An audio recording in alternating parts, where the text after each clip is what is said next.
বারাকপুরে রবীন্দ্র ঘোষ এবং কুণাল ঘোষের সাক্ষাৎ, আরো ডিটেল জানাবে অরুণ, রয়েছে আমার সঙ্গে। অরুণ।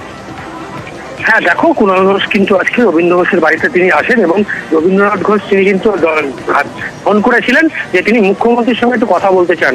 সেই ব্যাপারে কুণাল ঘোষ তার বাড়িতে আসেন এবং তার স্বাস্থ্য সম্পর্কে খোঁজ নেন। কারণ আগামী 2 তারিখ কিন্তু রবীন্দ্র ঘোষের কিন্তু বাংলাদেশ ফিরে যাওয়ার কথা ছিল, কিন্তু শারীরিক কারণে তিনি এখন আপাতত যেতে পারছেন না।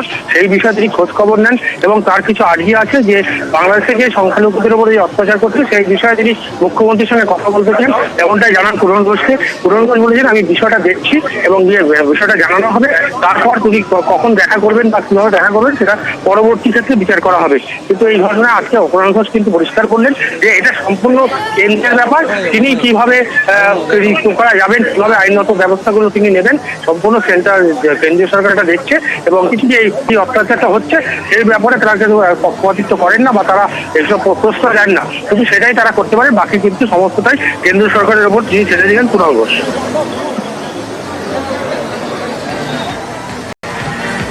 বেশ।